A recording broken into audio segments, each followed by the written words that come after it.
정말 한 분 한 분 너무 귀한 분이 오셨습니다. 환영합니다. 보고 싶었습니다. 제가 언젠가 운동화를 사러 간 적이 있습니다. 근데 마침 이제 세일 기간이어서인지 이제 운동화 쭉 있는데 그 중에 하나가 상당히 고급 브랜드인데 굉장히 파격적으로 세일을 해서 팔더라고요. 좋은 물건을 살 수 있는, 싸게 살 수 있는 기회였는데 조금 발에 불편한 거예요. 근데 또 하나 운동화는 뭐 브랜드가 그보단 좀 못하지만 되게 발이 편안한 운동화였습니다. 근데 가격은 비슷했어요. 그래서 제가 고민했어요. 이것도 한번 신어보고 저것도 한번 신어보고 고민하다가 발에 편한 운동화를 선택을 했어요. 그리고 제가 지금도 잘 신고 있습니다. 이번 여리고 때도 그거 신고 제가 돌았는데 그때마다 내가 그때 선택 너무 잘했다 이런 마음이 있습니다. 이렇게 우리는요 살아가면서 날마다 크고 작은 그런 선택을 마주하는 것이 우리 인생인 것 같아요. 언젠가 제 딸이 문득 저에게 그런 이야기를 했습니다. 아빠, 나는 결정장애인가 봐. 왜?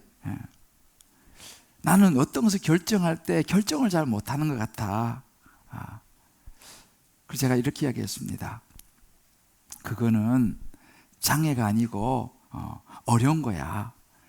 누구에게나 선택은 어렵지. 아빠도 선택이 어려울 때가 많이 있어 라고 했던 그런 기억이 있습니다. 근데 여러분, 우리가 왜 선택이 어렵겠습니까? 제가 선택에 대한 여러 책들을 좀 읽어봤습니다. 근데 한 책이 이렇게 이야기했어요. 지금의 선택이 잘못된 결과를 가져올까 봐 두려운 나머지 완벽한 결정을 하려고 하는 강박감 때문이다.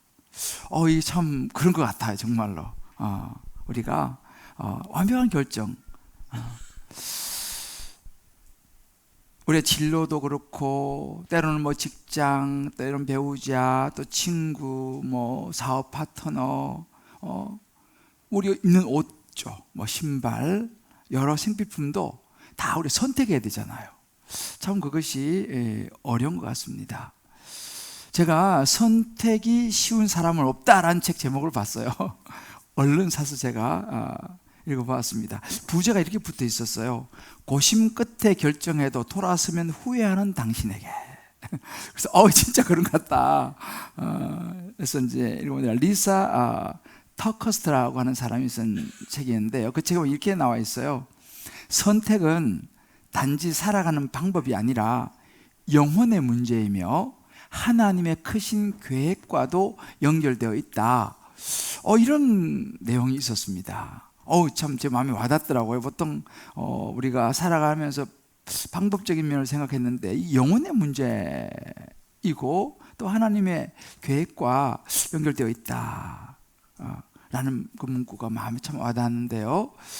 어느 날 예수님께서 제자들을 불러 모아놓고 두 종류의 집을 짓는 건축자의 비유를 말씀하시는 그 내용이 오늘 우리가 읽었던 성경의 내용이에요.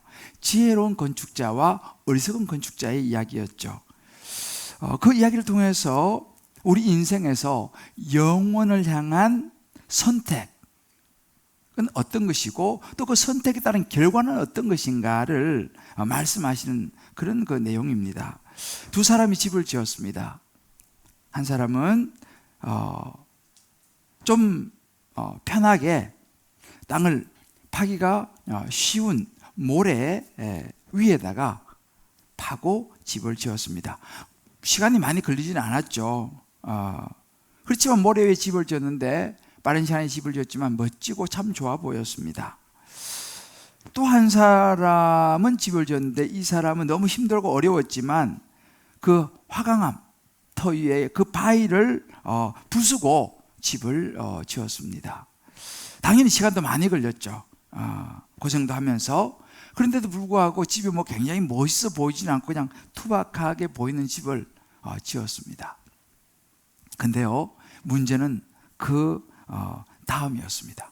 어느 날 비가 내리고 북풍이 불고 막 바람이 불고 하니까 이 폭우가 쏟아져 내렸습니다. 물이 흘러 넘치기 시작하니까 그 밀려오는 비바람과 그 물에 이 집이 그저 맥없이 무너지고 휩쓸려 가버리고 말았습니다. 하루아침에 참 큰 낭패를 보고 참 망연자실했죠. 그 멋진 집이 사라져버린 것입니다. 그런데 반석 위에 집을 지은 이 사람의 집은 그 폭풍우를 견디고 서 있는 거예요.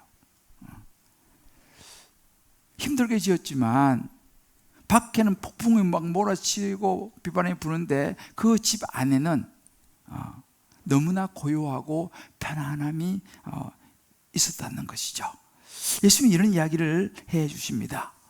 이런 이 이야기는 아주 단순하지만 우리 인생에 있어서 선택이 얼마나 중요한가를 다시 한번 생각하게 해주는 그런 이야기입니다. 그러면서 우리가 살아가는 인생을 어떤 토대 위에 세울 것인가를 깨닫게 해주시죠.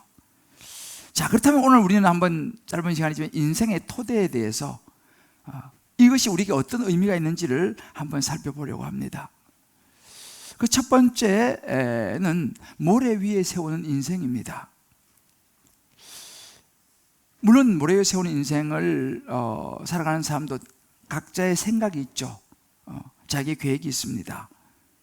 멋지게 집을 짓고 싶죠. 소위 말하는 브랜드죠. 지위와 명예와 또 학벌, 또 재력, 좋은 인맥, 또 좋은 그런 관계들, 이런 토대 위에 인생을 쌓아 올리는 사람입니다. 근데 중요한 것은 이것이 영원하지는 않다는 거예요. 우리가 살아가면서 탄탄대려면 얼마나 좋겠습니까? 항상 좋은 일만 있으면 얼마나 좋겠습니까? 근데 우리 인생을 살아가다 보면 갑작스레 실직을 하기도 하고요. 생각하지 못했던 병에 걸리기도 하고요. 때로는 정말 여기 집은 사고를 당하기도 하고, 때로는 우리 가족에게 어려운 일이 다가오기도 합니다. 그럴 때 우리는 어떻습니까? 흔들리는 거죠.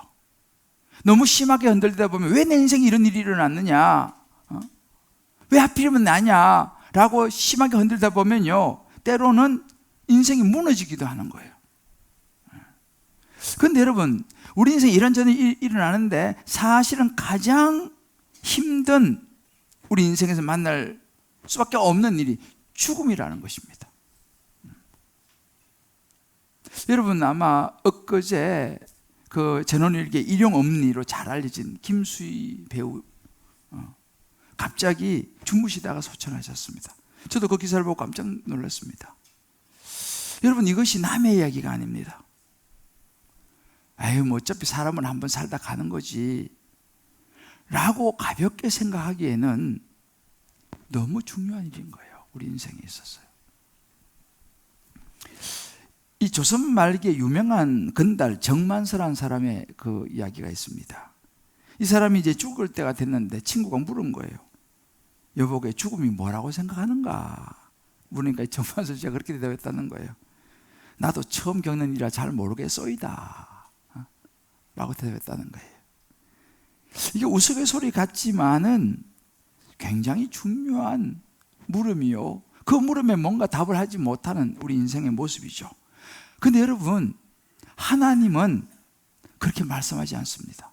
세상에 많은 사람들, 많은 책들이 죽음에 대한 부분을 정확하게 이야기를 하지 못하고, 물론 죽음 이후에 대해서는 더 정확하게 이야기를 하지 못합니다. 그러나 유일한 성경, 이 하나님 말씀인 성경에는요, 이 죽음에 대해서 정확하게 이야기를 하고 죽음 이후에 대해서도 아주 명백하게 이야기를 합니다. 그것도 한두 번이 아니에요. 성경에 보게 되면 천국이라는 말이 37번 나와요.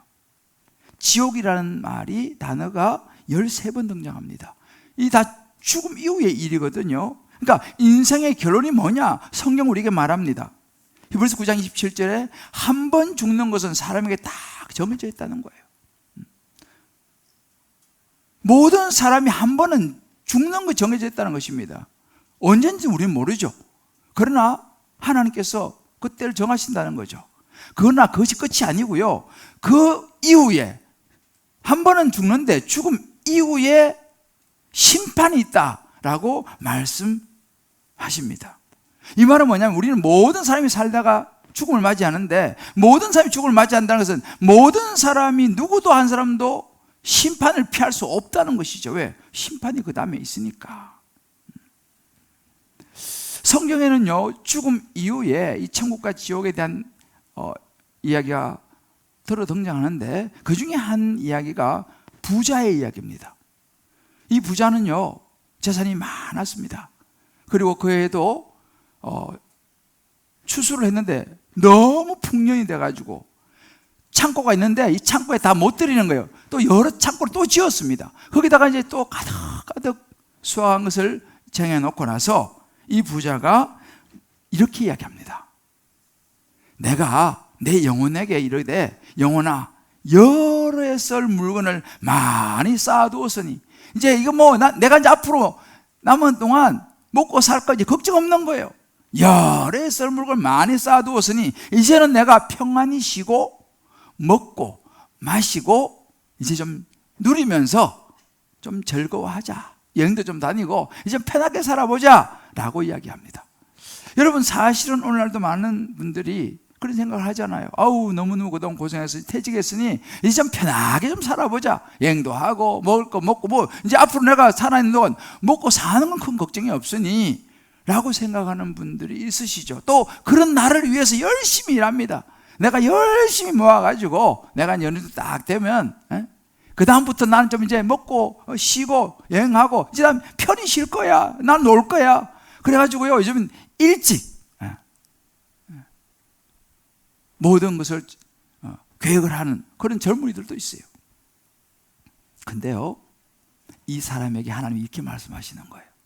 어리석은 자여 오늘 밤에 내 영혼을 도로 찾으리니 그러면 네가 지금까지 준비하고 열심히 일해가지고 밤잠 안 자고 모아놓고 했던 그 모든 것이 누구 것이 되겠느냐 라고 하나님께서 물으시는 거예요.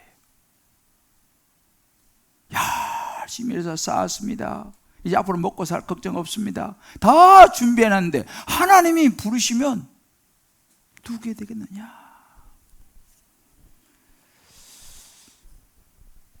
김수미 배우분이 예수 믿었다는 것을 제가 듣고 전에 간증도 제가 한번 영상을 통해서 본 적이 있습니다. 제가 어제 그 소식을 듣고 김수미 그 배우의 그 간증 영상을 한번 좀 찾아봤어요. 근데 거기 보니까 쇼트 중에 하나가 스티브 잡스의 만년필이라고 하는 제목이 붙은 짧은 영상이 있었어요. 그 간증의 한 대목이었습니다. 그 스티브 잡스의 만년필이라고 하는 그 내용을 이 김수미 배우가 간증하면서 이야기를 하는 대목이었어요. 여러분 아다 스티브 잡스는 애플하고 굉장한 사람이죠. 근데 암으로 이분이 이제 세상을 떠나게 되죠. 근데 그 암 투병을 하면서 병상일기를 이분이 쓰셨어요. 병상일기를. 그리고 이 병상일기의 내용을 이 김수미 배우가 소개하고 그리고 이 병상일기를 쓴 사흘 후에 그는 세상을 떠났습니다. 그 내용이 이런 내용이었습니다. 지금 내가 손에 잡고 있는 너무나 내 손에 익숙하고 내가 너무 좋아하는 만년필 한 자루도 가져갈 수 없다는 것을 지금 알았다. 라는 병상일기였어요. 내 손에 있는 거 너무도 익숙한 만년필 한 자라도 내가 가져갈 수 없다는 사실. 이 일기를 쓰고 사흘 후에 그는 세상을 떠났습니다. 이 간증을 그 김수미 배우가 하는데 제가 그걸 보면서 모래 위에 세운 인생이구나. 모래 위에 세운 인생이구나. 많은 것을 이루었고 많은 것을 그는 가졌지만 한순간에 날아가 버리는 인생. 그러면서 그 김수미 그 배우가 그런 이야기를 하는 거예요. 자기는 너무 감사하고 만족스럽다. 왜냐하면 나는 이제 하나님을 만났고 예수님을 믿었기 때문이다. 이것이 너무 중요한 걸 난 깨달았다. 그런 간증을 이어서 하는 것을 제가 보았습니다. 한번 여러분도 인터넷 가서 한번 쳐보세요. 스티브 잡스의 만년필. 여러분, 이것이 인생입니다. 굉장한 것 같지만요, 하루아침에 없어질 수 있는 것이 모래 위에 세운 인생이에요. 두 번째는 반석 위에 세우는 인생입니다. 이 반석 위에 세운 인생은 내 생각보다는 하나님의 생각, 하나님의 뜻을 찾아서 성경이 말하는 천국과 지옥을 믿으면서 앞으로 우리가 가야 될, 지옥은 가면 안 되지 않습니까? 가야 될 천국을 생각하면서 예수를 믿는 인생, 반석 위에 세우는 인생이죠. 어찌 보면 신앙생활이 좀 피곤하고 힘들 때도 있어요. 사실은요, 바위 위에 집을 짓는 것이 때로 힘들었죠. 그러나 인생의 마지막에 왔을 때 예수를 믿은 그 인생은 영원한 천국이 있는 바위 위에 세우는 인생이 있다는 사실입니다. 여러분 아마 잘 아시죠? 김형석 연세대 그 철학과 명예교수님이죠. 이분이 104세십니다 지금. 이분은 평생 철학자로 사셨습니다.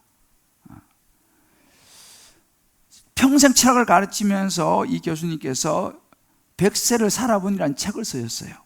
그 책에서 이 교수님이 이렇게 이야기합니다. 철학은 인간에 대해서 알려주지만 인간이 참 문제는 해결해 주지 못합니다. 그럼 종교가 해결해 주느냐? 아닙니다. 나는 그 답을 예수에게서 찾았습니다 라고 고백을 해요. 평생을 철학을 가르치며 살아왔던 철학 교수입니다. 그러면서 이런 이야기를 해요. 철학자는 결국 두 부류라는 거예요. 운명론자 아니면 허무주의자. 여러분, 우리가 잘 아는 니체는요, 운명론자였습니다. 태양이 서산에 지는 것처럼 운명에 맡기라는 거, 이게 니체의 주장입니다. 근데 김영식 교수님이 이렇게 얘기해요. 나는 운명도 허무도 아닌 섭리를 받아들였습니다. 섭리란 내가 모르는 제3자가 이끄는 것을 느끼는 것입니다. 바로 그 제3자가 예수님입니다 라고 얘기했어요. 그래서 이 교수님이 이런 이야기를 하더라고요. 자기는 기독교 환경에 자랐다는 거예요. 그런데 우리가 눈에 보이는 교회가 아니라 나는 예수님을 믿고 예수님을 따릅니다 라고 이야기했어요. 이 말은 좀 중요한 이야기예요. 우리가 신앙생활 한다고 교회를 다닐 수는 있지만 그런 외형, 형식보다 더 중요한 것은 예수를 따르고 예수를 믿는 것이다. 할렐루야 라는 이야기를 했어요. 여러분, 이렇게 우리 인생은요, 두 종류의 집을 지으며 살아가는 모습입니다. 결국 인생은 선택의 순간이 있다 이 말이에요. 그리고 말씀드린 것처럼 결과도 우리 것입니다. 그래서 사람에게 한 번 죽는 것은 딱 정해져 있지만 그 후에 심판이 있다라고 얘기하지 않습니까? 요한계시록 20장 말씀 보면 죽은 자들이 자기 행위를 따라서 책들에 기록된 대로 심판을 받으니 그랬습니다. 무슨 이야기입니까? 우리가 살아가다가 이 땅을 떠나게 되면 우리가 이 땅에 살았던 그 행위를 따라서 우리는 심판을 받게 된다. 이게 하나님의 법칙입니다. 자, 그러면 죽음 후에 우리 모두 죽으면 다 맞이하는 거니까 심판을 받아야 하는데 그 심판의 결과는 뭐냐? 심플합니다. 죄 있는 사람은 천국, 죄 없는 사람은 천국 가는 것이고 죄가 티끌만 해도 있는 사람은 지옥 가는 것입니다. 이게 하나님의 법칙이에요. 그 말은 죄가 없이 완전해야지 천국 갈 수 있다라는 이야기입니다. 자, 여러분 생각해 보세요. 이 세상에 살면서 죄가 없는 완전한 사람이 있겠습니까? 목사라고 완전하겠습니까? 아무리 착하게 사는 사람인데 완전하겠습니까? 성경은 로마서 3장 10절 이렇게 말합니다.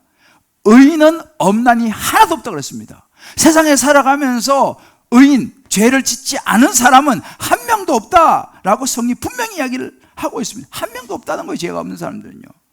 심지어 로마서 3장 24절에 말합니다. 모든 사람이 죄를 범하였음에 세상에 살아가는 모든 사람은 죄를 짓지 않은 사람이 없다. 당연히 하나님의 영광에 이르지 못한다. 왜 죄 있는 사람은 천국에 가지 못한다라고 하는 이야기입니다. 성경 우리가 보면 죄 없는 완전한 사람은 없다. 자, 그러면 여러분들 중에서 이런 분이 계실지도 몰라요. 목사님, 저는 뭐 생각해도 죄를 별로 지은 적이 없는 것 같습니다. 왜 저를 자꾸 죄인이라고 그럽니까? 저 괜찮은 사람입니다. 이렇게 생각하신 분이 아마 계시리라 생각합니다. 온라인 들어오신 분들도 아마 그런 분이 계실지 모르겠어요. 근데 여러분 분명히 아셔야 되는 것은 죄의 개념이 뭐냐면요, 우리를 세상에서 창조하신 하나님을 인정하지 않고 살아온 그거보다 큰 죄가 어디 있겠습니까? 예수 믿지 않은 그 자체보다도 큰 죄는 없습니다. 그렇다면 죄의 또 다른 형태도 많이 있죠. 우리가 지금까지 살아오면서 나는 한 번도 누구를 미워해 본 적이 나는 없습니다. 그런 분 계세요? 나는 한 번도 누구를 미워해 본 적이 없다. 사람이 아니모니다. 그런 사람이 있으면 그분은 사람이 아니죠. 난 지금까지 살면서 화를 한 번도 내본 적이 없다. 있으세요? 아마 없을 거예요. 그게 다 죄라는 거죠. 누군가를 나도 모르게 미워하고 때로는 화가 나기도 하고, 이게 다 죄라는 것입니다. 자, 그러면 이 세상에 죄가 없는 사람이 있겠습니까? 성경은 없다는 거예요. 그래서 한 명도 없다는 거예요. 자, 그러면 그 죄가 있는 우리는 다 어떻게 됩니까? 하나님의 심판을 받고 지옥 가야 된다 이 말이죠. 왜요? 죄는 죄값을 치러야 되니까 그게 심판이지 않습니까? 자, 그럼 어떻게 하면 좋겠습니까? 하나님은요, 우리를 너무 사랑하셨어요. 하나님이 우리를 이 땅에 태어나게 하시고 지으셨는데 우리가 다 지옥 가는 걸 원하지 않으시죠? 하나님의 고민이 여기 있는 것입니다. 이 죄를 누군가가 대신 짊어져주면 되는 거예요. 그러면 죄가, 그 사람이 짊어져주면 내 죄가 그걸로 전가되니까 난 죄가 없는 사람이 되지 않습니까? 그런데 문제는 뭐냐? 이 세상에 그 죄를 짊어질 사람 한 명도 없는 거예요. 왜? 죄 없는 사람이 없으니까. 자기도 죄 있는 사람이 어떻게 남의 죄를 대신 짊어질 수 없잖아요. 세상에는 죄 없는 사람이 한 명도 없습니다. 하나님께서 고민하다가 유일하게 생각한 것이 뭐냐면, 죄가 없는 그 한 사람, 죄를 감당할 사람, 하나님의 아들밖에 없다는 거죠. 그런데 하나님 아들은 하나님이니까 인간의 죄를 대신할 수는 없잖아요. 인간의 몸을 입고 이 땅에 태어났습니다. 인간으로 태어나셨죠. 그러나 그는 하나님의 아들이기 때문에 죄가 없습니다.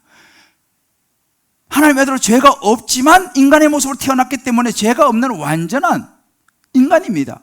그러니까 그 아들 예수 그리스도, 그분이 이 땅에 오셔서 우리의 모든 죄를 다 짊어지시고, 죄 심판, 죄 결론은 죽음이거든요. 사망이거든요. 대신 십자가에서 죄 없으신 분이 우리의 모든 죄를 다 짊어지고 십자가에 죽으신 거예요. 이것이 하나님의 우리를 구원하신 구원의 해법이었습니다. 그래서 우리가 로마서 5장 8절 이렇게 말합니다. 우리가 아직 죄인 되었어요. 그런데 그리스도께서, 하나님의 아들 예수님께서 우리를 위해서 대신 죽으심으로 하나님이, 우리가 내가 너를 얼마나 사랑하는지 알지? 내 하나밖에 없는 아들을 너 대신해서 이 땅에 인간으로 태어나게 해서 내가 십자가 못 박아 죽인 거야 라고 말씀하셔요. 이게 하나님의 사랑의 확증이었어요. 여러분 잘 아시는 요한복음 3장 16절, 하나님이 세상에 이처럼 사랑하사 독생자 아들 하나밖에 없는 걸 내주셔가지고 이 땅에 인간의 몸을 입고 오셔가지고 다 죄를 짊어지고 죽게 하신 것. 그래서 그 예수를 믿는 사람, 그 예수를 받아들이는 사람은 멸망하지 않고 지옥 가지 않고 영생, 천국으로 가게 하셨다. 이것이 성경이 말하는 전체 핵심 포인트입니다. 이게 다예요. 이게 복음이죠. 우리의 모든 죄 때문에 지옥 갈 수밖에 없는 우리를 구원하시기 위해서 하나밖에 없는 아들 예수님을 이 땅에 보내셔서 모든 죄를 전가하고 십자가에 대신 죽게 만들어서 우리가 그 예수를 믿기만 하면 우리 모든 죄가 전가되고 우리는 죄 없는 상태가 되어서 천국 갈 수 있다. 할렐루야.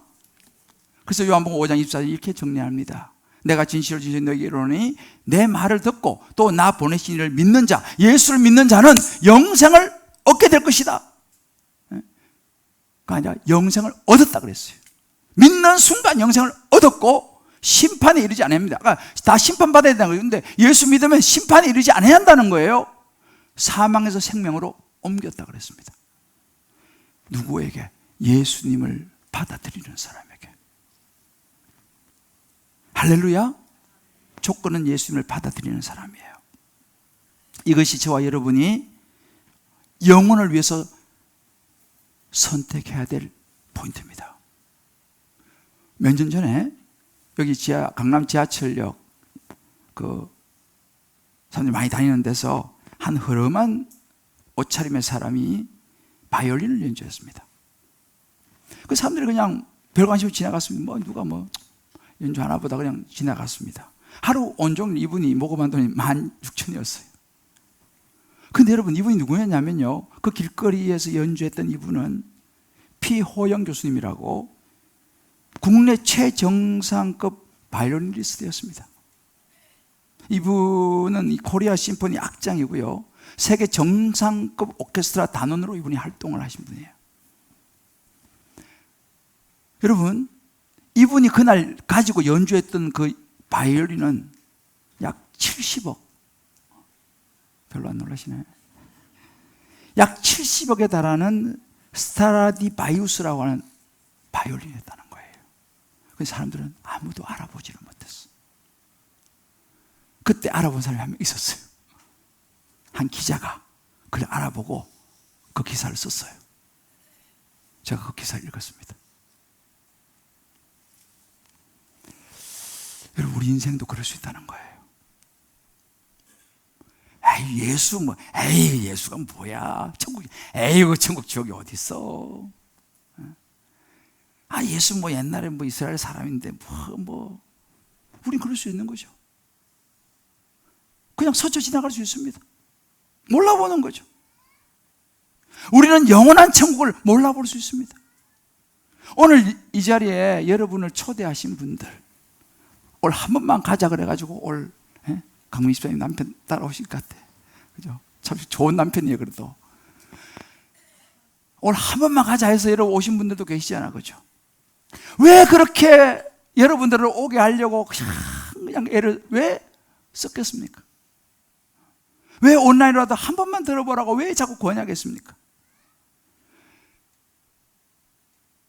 이 바이올린하고 비교가 안 되는 생명의 바이올린, 예수님을 소개하고 싶은 거예요. 왜요? 천국을 알거든, 이분들은. 우리 인생이 이 땅에 살다가 떠나서 영원한 생명이 있다는 것을 알기 때문에 그거를 알려주고 싶은 거예요. 그 이야기를 듣게 하고 싶은 거예요. 예수가 인생 최고의 선택이라는 것을 알고 있으니까요. 왜? 사랑하니까. 사랑하는 사람에게 이 사실을 전해주고 싶지 않겠습니까? 우리 김수미 씨가 이제 갑자기 생활 떠났다는 소리도 저 좀 놀라긴 했어요. 그런데 그렇게 슬프지는 않았어요. 왜냐하면 저는 이분이 물론 잠자리에 들면서 자기가 세상을 떠날지는 몰랐겠죠, 당연히. 너무 갑작스러운 죽음이지만 이분은 이미 예수를 믿었고 반석 위에 세워진 인생이었기 때문에 그는 이미 천국에서 눈을 뜰 것은 확실합니다. 할렐루야.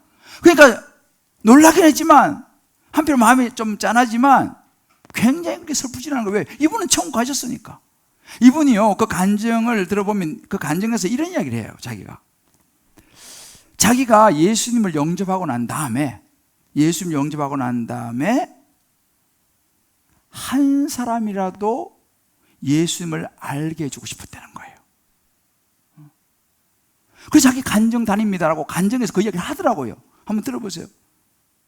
자기 예수님 만나고 나니까 그 예수님 영원한 생명 천국을 주신 예수님 한 사람에게라도 더 알려주고 싶어가지고 바쁘고 나이가 있고 하지만 열심히 간증을 다닌다라고 본인이 그런 이야기를 했습니다.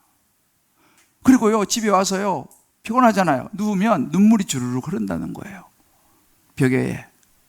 왜 그런가 하니까 자기가 예수님을 알게 되고 자기의 영원한 천국을 소유했다는 걸 생각하면 너무 감사해가지고 눈물이 주르륵 흐른다. 그 간증을 하시더라고요.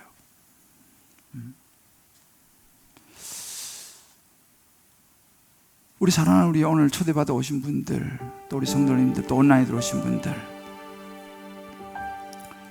이제 선택은 우리 것이에요. 모래 위에 세우는 인생 될 것인가? 아니면 예수님이라고 하는 반석 위에 세운 인생이 되어서 영원한 생명, 영원한 천국, 내가 보지는 못했지만 내가 그 김수미 우리 배우처럼 그런 선택을 내가 할 것인가? 선택은 여러분의 것입니다. 누구도 강요할 수 없어요. 하나님은 강요하신 분도 아니에요. 그리고 여러분을 이렇게 같이 꼭 갑시다 하는 분도, 그분들이 할 수 있는 것은 초청해서 이 자리에 옆에 앉아있게 하는, 거기까지 할 수 있는 거지, 그 다음에는 여러분의 몫이에요. 왜? 선택은 내가 하는 거니까. 선택은 내가 하는 거예요. 그건 누가 대신 해줄 수가 없는 거예요. 선택입니다. 저는 오늘 초대받아 오신 모든 분들, 영혼을 위한 선택, 예수님을 받아들이고 천국을 소유하는 선택을 할 수 있게 되시기를 주님의 이름으로 축복합니다. 할렐루야. 어떻게 하면 됩니까? 복잡하지 않습니다. 제가 ABC로 간단하게 설명을 해드립니다. 자, A입니다. 어드미트 하는 거예요. 뭘 어드미트 하느냐? 인정한다는 말이잖아요. 뭘 인정하느냐? 내가 죄인인 것을 인정을 먼저 해야 돼요. 왜냐면 내가 죄인인 걸 인정 안 하면 구원은 필요가 없어요. 성경에 나와 있는 대로 한 번 죽으면 심판이 있다. 그 심판은 왜? 죄 때문에 심판받는 거니까. 한 번 죽는 사람이 정해지면 심판이 있다. 나 죄인입니다. 살아오면서 뭐 이런저런 화를 낼 때도 있었고, 무엇보다 난 하나님을 인정하지 않았고, 이런 죄인입니다 라는 인정을 하는 것이 가장 중요해요. 여러분, 죄인이라는 것이 인정이 되세요?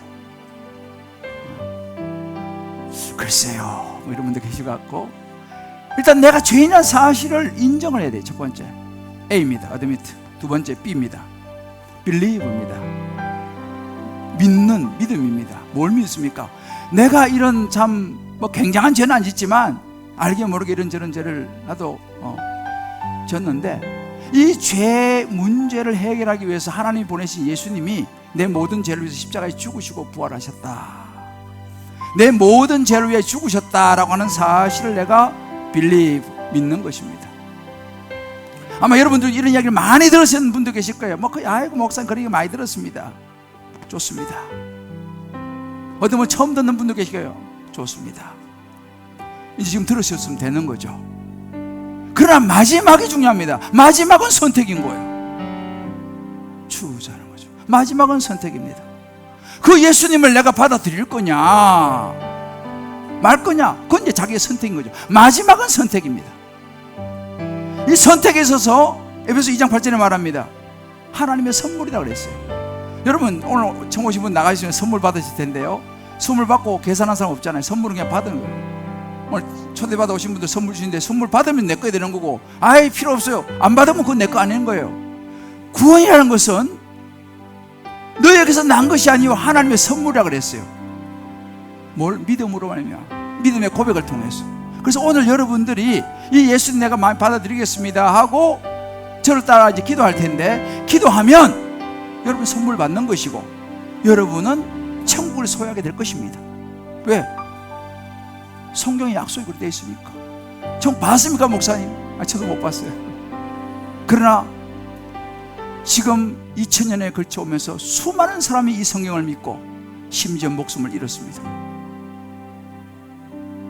그들은 예수를 믿었기 때문에, 하나님을 믿었기 때문에. 그 사람들이 바보가 아니라는 거예요. 저도 촌놈이고 바보처럼 보이지만 조금은 똑똑합니다. 저도 그 하나님을 믿습니다.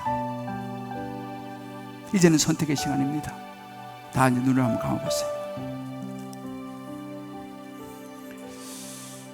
이제 오늘 이 말씀을 듣고 내 이 선물 받기를 원합니다. 내가 뭐 다 이해하지 못하지만 나도 예수님 마음에 내가 받아들이고 영원한 생명, 천국을 나는 마음에 얻기를 원합니다 하는 이런 마음이 있으신 분들, 마음에 막 갈등이 일어나는 분들 계실 거예요. 성령께서 문을 두드리시는 거예요.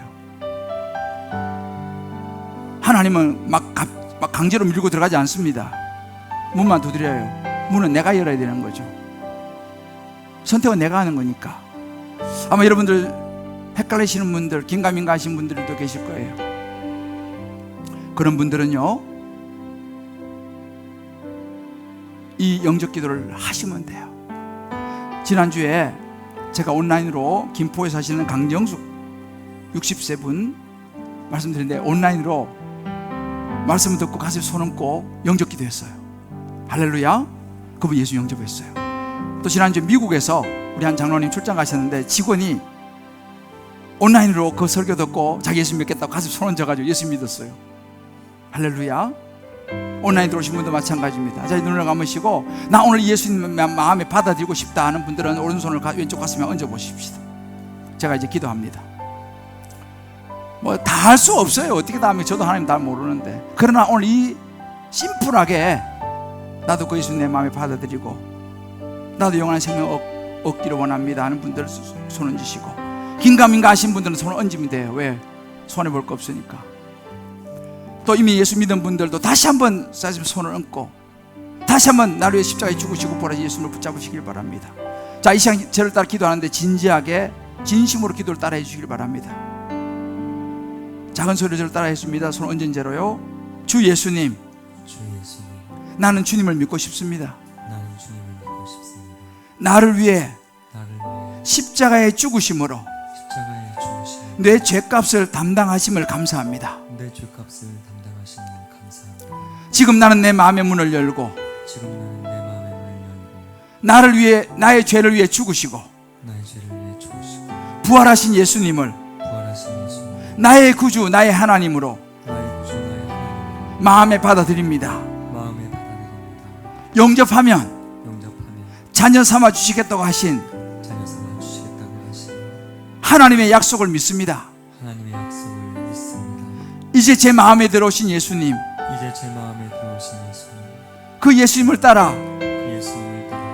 영원히 자녀로 살겠습니다. 예수님의 이름으로 기도합니다. 아멘. 자, 이제 눈을 뜨세요. 진심으로 기도하셨죠? 자, 불을 켜줘봐요. 얼굴이 안 보여요. 여러분들, 오늘 가슴에 손 얹고 기도하신 분들, 또 손기가 쑥스러워가지고 그냥 마음으로 손 들고 따라 하신 분들도 포함됩니다. 하나님이 다 아시니까. 그런 분들은 오늘 하나님의 자녀가 되셨어요. 요한복음 5장 24절 이렇게 말씀해서, 이거는 확실히 하셔야 돼요. 여러분들이요, 내가 진실을 너에게 이르노니 내 말을 듣고, 제가 이제 여러분에게 설명해 드렸잖아요. 예수님이, 그죠? 나 보내신 이를 믿는 자, 예수님을 믿는 자, 예수님을 받아들인 기도를 하신 분들은 영생을 얻었고, 자, 얻을 것이답니까? 얻었다 그럽니까? 미래예요? 현재예요? 과거예요? 과거예요, 그죠? 영적 기도하는 그 순간 이미 여러분은 생명을, 영생을 얻은 줄 믿으시길 바라요. 제 말이 아니에요. 성경 말씀이에요. 그리고 순간 심판에 이르지 아니하는데, 심판 지나갔어. 왜? 예수님이 다 정죄됐으니까. 심판에 이르지 아니하나니 사명에서 생명으로 옮길 것입니까? 옮겼습니까? 옮겼습니다. 조금 전에 여러분 진심으로 이 기도를 따라 하신 분은 하나님의 약속을 따라 영접하는 자 그 이름 연장에는 하나님의 자녀가 된 권세를 주셨습니다. 하나님의 자녀가 되었습니다. 확실히 믿으시길 바라요. 자, 좌우에 있는 분에게 한번 축복하십시다. 오늘 예수님 영접하신 거 축하하고 축복합니다. 영원한 생명을 얻었습니다. 잘 안 믿으시죠? 하나님의 약속을 믿으시길 바라요. 할렐루야. 다 일어나 보세요. 여러분, 오늘 굉장히 중요한 날입니다. 제가 오늘 1부, 2부 나가시면서 가슴에 손 얹고 기도하셨어요. 이거 다 기도하셨다더라고. 하나님의 자녀가 됐습니다. 하겠어요. 여러분, 혹시 멀리서 오신 분들 있잖아요. 근데 이걸 또 그냥 지나가면 잊어버려요. 멀리서 오신 분들은 꼭 가까운 교회 나가시길 바라요. 온라인으로 들어오신 분들도 이 기도를 하시고 예수님 영접하신 분들은 가까운 교회 꼭 가시길 바라요. 그리고 가까운 데서 오신 분들은요, 꼭 다음 주에도 교회 나오시길 바라요. 왜? 신앙생활 계속 하셔야 됩니다. 이제 하나님 자녀가 됐으니까 자녀로 살아야 되잖아, 그죠? 그리고 이제는 누리셔야 돼. 하나님 자녀라는 걸 누리셔야 돼. 할렐루야. 하나님의 평화가 여러분에게 임할 줄 믿습니다.